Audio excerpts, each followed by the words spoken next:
Acá también por un pedazo de tierra que queremos meter un ranchito para vivir dignamente, nos están condenando y cagando a tiros. Entonces acá, Este es el anuario 2008. Sí, mira, acá hay familias desalojadas en las ex bodegas Giol. En el Bajo Flores también es una zona donde se dan desalojos violentos.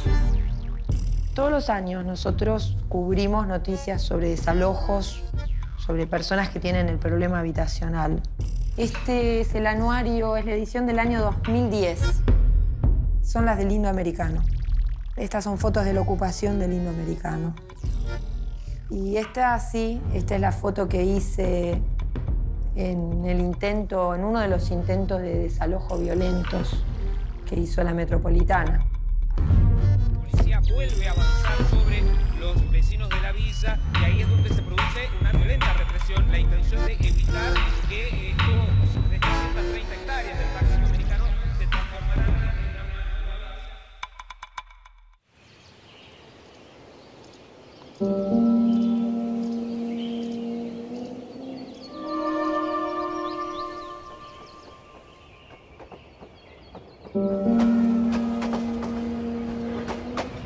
Ahí está el tren. De ese tren se bajaban algunos ocupantes. Era su vía de acceso y de salida del parque. Soy Paula Rivas, reportera gráfica. Trabajo en la Agencia Nacional de Noticias TELAM hace unos 9 años y me dedico a cubrir noticias de actualidad de todo índole. La verdad que yo después de lo que pasó no volví a este lugar hace unos cuantos años. Veo que sigue igual de abandonado, sigue habiendo un pajonal impresionante. ¿Qué es el Indoamericano? Ojalá supiera, porque no es un parque, no es nada. Para nosotros es como siempre decimos, es un potrero, es un lugar que supuestamente tenía que ser un parque, que nunca fue parque. Yo me llamo Dionel Pérez. En este momento estamos en la Villa 20 Luganos, zona capital todavía. El Indoamericano está ubicado a 100 metros de donde estamos nosotros.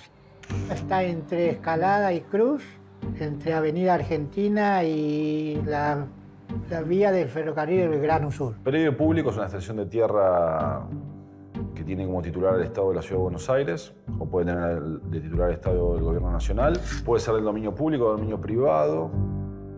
Acá tenés la zona sur de la ciudad, lo que hoy se conoce como la Comuna 8, que es el barrio de Lugano. El barrio de Lugano tiene la particularidad de ser la segunda reserva de tierra pública de espacio verde de la ciudad, después de lo que es el Parque 3 de Febrero. Acá encontramos lo que es las inmediaciones del Parque Indoamericano, 130 hectáreas. El hecho comienza el 3 de diciembre, cuando aparecen las primeras tomas de la ocupación o la decisión de algunas familias de ocupar el Parque Indoamericano. Mi nombre es Paula Litvachki, yo soy abogada. Nosotros desde el CELS, el Centro de Estudios Legales y Sociales, un organismo de derechos humanos, patrocinamos a Rosmarí, una de las víctimas del caso del Indoamericano. Coordino el área de justicia y seguridad del CELS. Yo trabajo para la agencia de noticias TELAM y me mandan como relevo ese mediodía de un compañero que había cubierto las primeras horas de la mañana. El chofer me deja en un determinado lugar, logra entrar hasta una determinada parte, pero se queda como para que si había que salir, tuviera acceso a la ruta rápidamente. Así que lo que yo hago es meterme a campo traviesa en ese pajonal lleno de escombros y de ratas, hacia donde tengo la intuición que va a suceder el conflicto.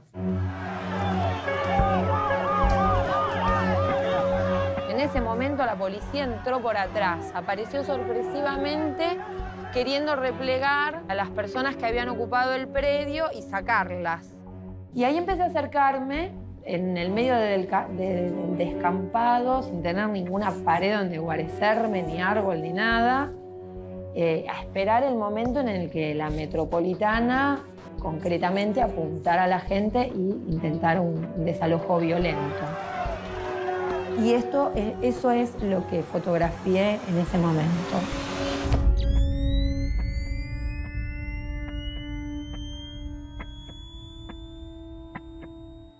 Y en la fotografía, bueno, en el fondo ves perfectamente personas dispersas y ves una fuerza policial apuntando, con rostros tapados por anteojos, con escudos, con la actitud de avanzar sobre el terreno, de desalojar de forma violenta a las personas. Acá no hay negociación, no hay diálogo, no hay otra forma de resolver el conflicto que no sea a través de la fuerza, de la violencia, de los tiros.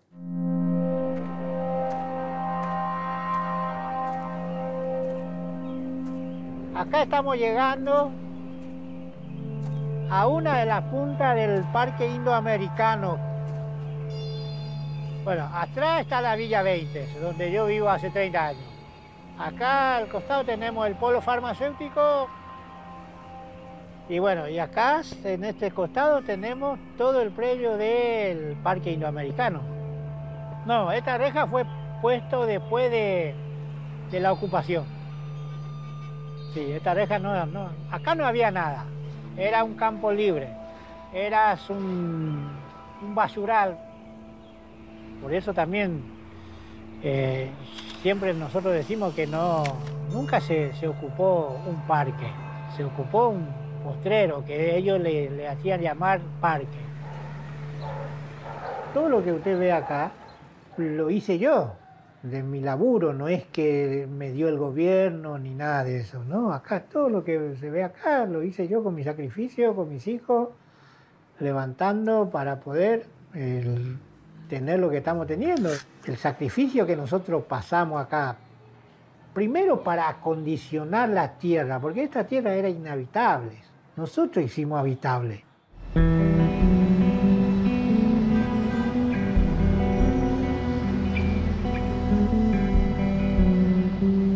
Se está dando un proceso a partir de fines de los 90 y principios de los 2000, que es un mercado informal de alquileres en villas, que fue creciendo exponencialmente. Yo calculo que al día de la fecha rondará en promedio el 35% de los habitantes de todos los barrios, que subalquilan.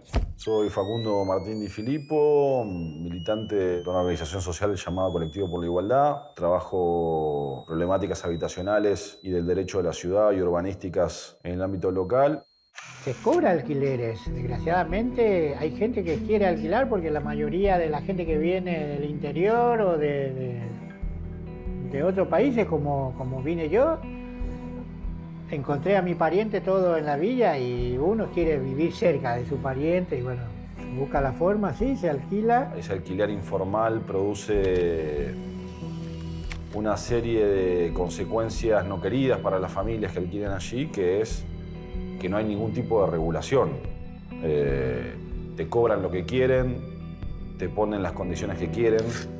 Se calcula que hay cerca de 500.000 personas en emergencia habitacional dentro de la Ciudad Autónoma de Buenos Aires. Una sexta parte de la ciudad vive en emergencia habitacional.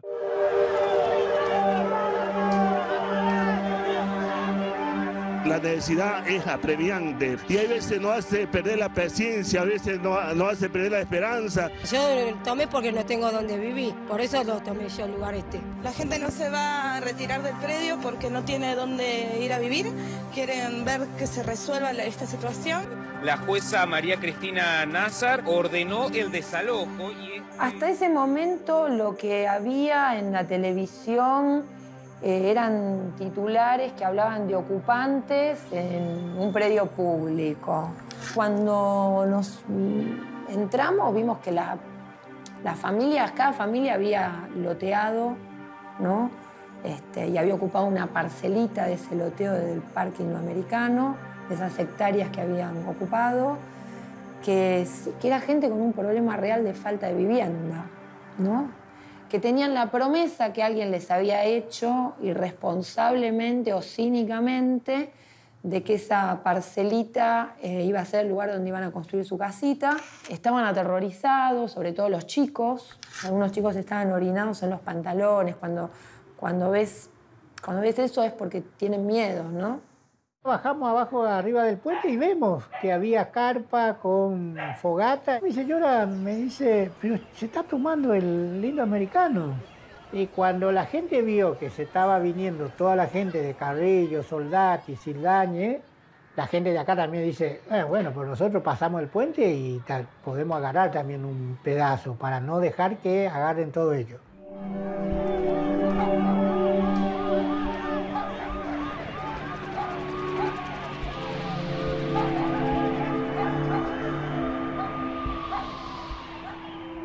Esto implicó el inicio de una causa judicial en la ciudad de Buenos Aires que derivó en el pedido de allanamiento y desalojo de la Fiscalía de la ciudad de Buenos Aires y la orden de desalojo de la jueza Nazar que se materializó el 7 de diciembre en el Parque Indoamericano.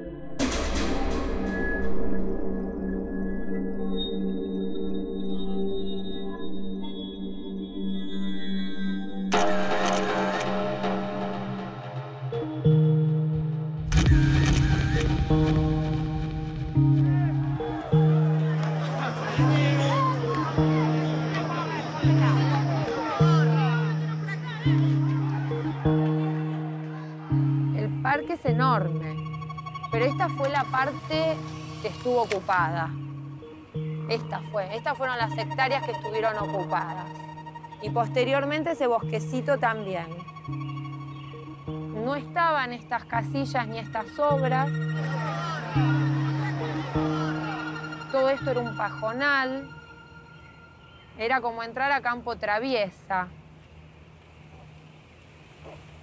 Y bueno, ahí empecé a ver jóvenes que cargaban piedras, palos.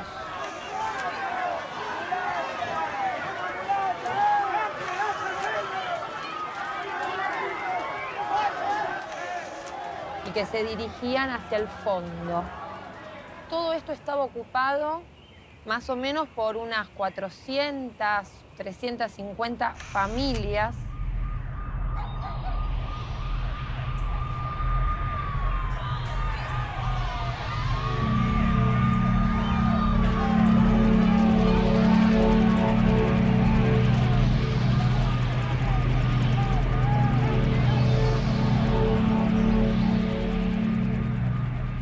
Esta fotografía está hecha con un telecorto, con un 80-200. No es una fotografía de gran angular, pero no estaban lejos.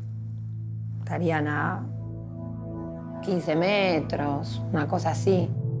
De ninguna manera esto es un protocolo de actuación de una policía respecto a cómo tiene que intervenir ante conflictos sociales o intervenciones en donde lo que tiene que hacer la policía es proteger los derechos de todos, digamos.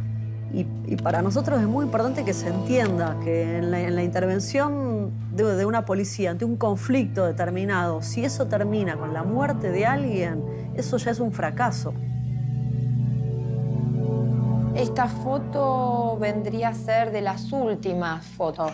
Yo comienzo a obturar cuando comienzo a ver la avanzada sobre el terreno y en realidad lo que espero es que lo que iban a hacer, que reprimieran. Entonces hay como una serie de fotografías previas que no tienen la fuerza que tiene esta foto, pues es el momento previo, a que levantan y apuntan a la gente y tienen toda la actitud de entrar sobre el terreno, ¿no? A mí me pareció un retrato de una fuerza policial creada para esto, justamente, ¿no? La policía decide hacer una intervención, decide materializar la orden que le había dado la jueza, la orden de desalojo. Decide entrar y decide entrar de la forma más violenta, que es, como se ve en la foto, mostrando armas largas y al mismo tiempo van disparando.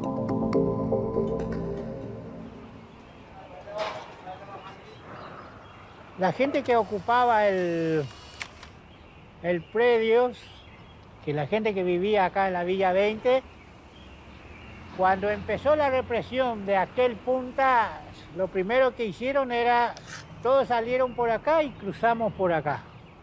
Vinimos para el barrio. Lo que hizo la policía, ellos subieron por el costado, se apostaron arriba del puente que se ve acá. La Federal se puso encima de ese puente, la Metropolitana nos siguió hasta acá, por abajo del puente, a dispararnos a lo que veía. Rápido, la decisión de avanzar directamente. Lo que escuchamos son impactos de bala posta de goma. Y el avance, rápido. Va del otro lado. Es probable que intenten encerrarlos. Fíjense cómo salieron, ¿no? Y ahí fue que le alcanzó a Bernardo Salgueiros y ahí fue que lo mataron adentro del barrio. Por eso le decía que el desalojo duró 20 minutos, pero la represión adentro del barrio duró casi 4 horas.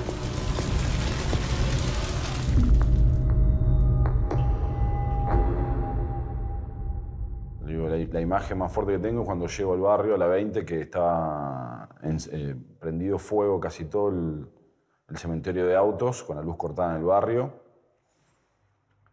con una situación bastante caótica y con la voz de los vecinos del barrio de la Villa 20 diciéndome que había habido represión muy fuerte y que había habido un muerto. Y bueno, y empiezo a caminar el barrio y me voy hasta el CESAC que está en el medio de Lugano 1 y 2 y ahí encuentro a la persona que falleció. Y después, sucesivamente, fueron apareciendo las otras 2 víctimas, ¿no? Fatales. Después víctimas hay miles en este conflicto. En el primer momento la Metropolitana entra al parque en dirección a la Villa 20. Ahí es donde muere Bernardo Salgueiro y en el segundo momento, entre las 20 y las 21 más o menos, el grupo de infantería a cargo de Ferrón, en este caso, se va hacia la parte de la autopista 7 y avenida Castañares. En este segundo momento de la represión, quien muere es Rosmarie Churapeña, es una chica boliviana que estaba sobre un montículo de tierra mirando lo que estaba pasando. Y nosotros también un poco ahí teniendo que explicar qué era lo que hacíamos, ¿no? De que nuestro propósito era contar el problema de ellos.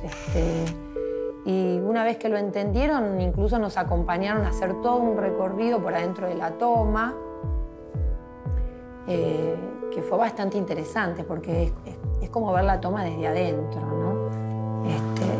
El problema real de las personas. Y a la tarde comenzaron otro tipo de acontecimientos.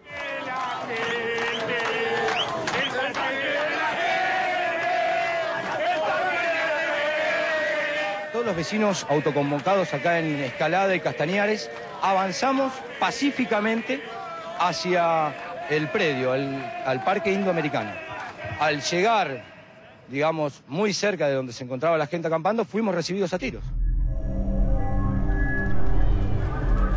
A la tarde se perfiló una especie de lucha vecinos contra ocupantes y entonces algunas bandas que decían ser vecinos de la zona se adentraron con armas adentro del Indoamericano para dispararle a los ocupantes, porque además eran inmigrantes, entonces había toda una cosa muy xenófoba.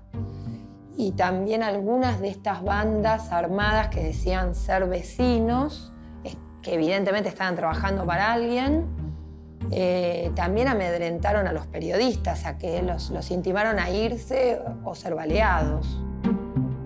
El operativo en sí, federal y metropolitano, fue absolutamente ineficaz. Se volvió a tomar el parque y por eso se requirió la intervención del Ministerio de Desarrollo con una estrategia política para descomprimir el conflicto y en todo caso, pensar de qué modo se podía resolver lo que estaba pasando en ese momento en el parque.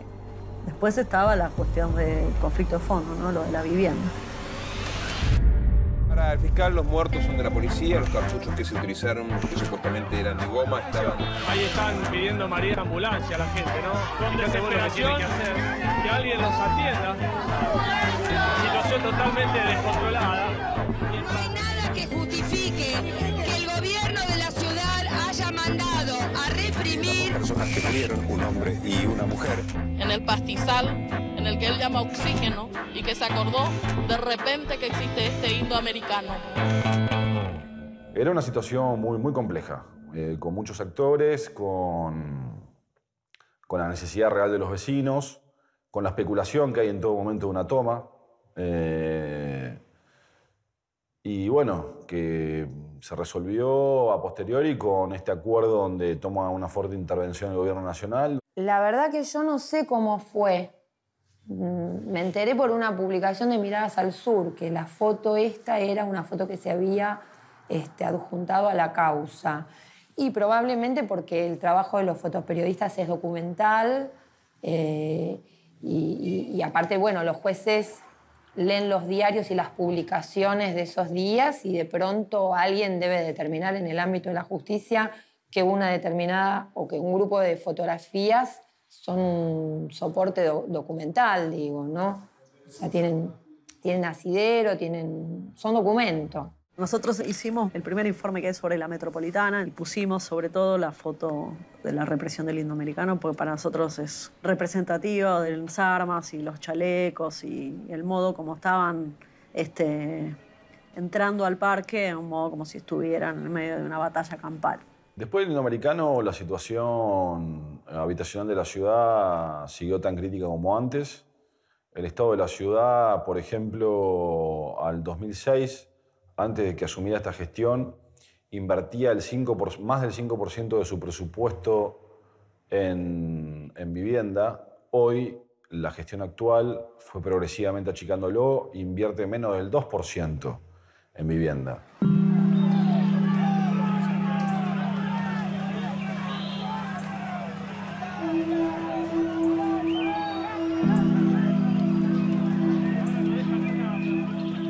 La justicia de la ciudad mantuvo la causa judicial en contra de los referentes de la toma por la ocupación del predio.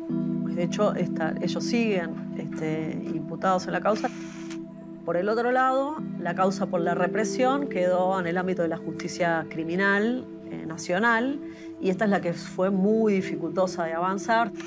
Lo que pasa es que está probado en la causa judicial a esta altura ya que las muertes se producen por balas policiales y por balas policiales de plomo. Hoy no hay policías identificados como culpables de las muertes. Sí, la Cámara dice que las muertes se produjeron por el accionar violento de la policía. Digamos, en todo caso, el problema está siendo del Poder Judicial para poder identificar y poder responsabilizar penalmente a quienes ante un conflicto social intervinieron de modo violento y causaron 2 muertes y múltiples heridas. Y además con lo traumático que fue para toda la población del sur de la ciudad, un acto de represión tan violento por parte de la policía. Que muchos fotógrafos no nos gusta estar ahí. Estamos ahí porque, digo, no nos disgusta. Y hay otros fotógrafos que sí les disgusta, porque también depende la naturaleza de cada fotógrafo, cómo se relaciona con situaciones violentas. Me parece que es una situación como que hay gente que en el medio del caos puede ordenarlo en imágenes y hay personas que no. Creo que es eso lo que pasa.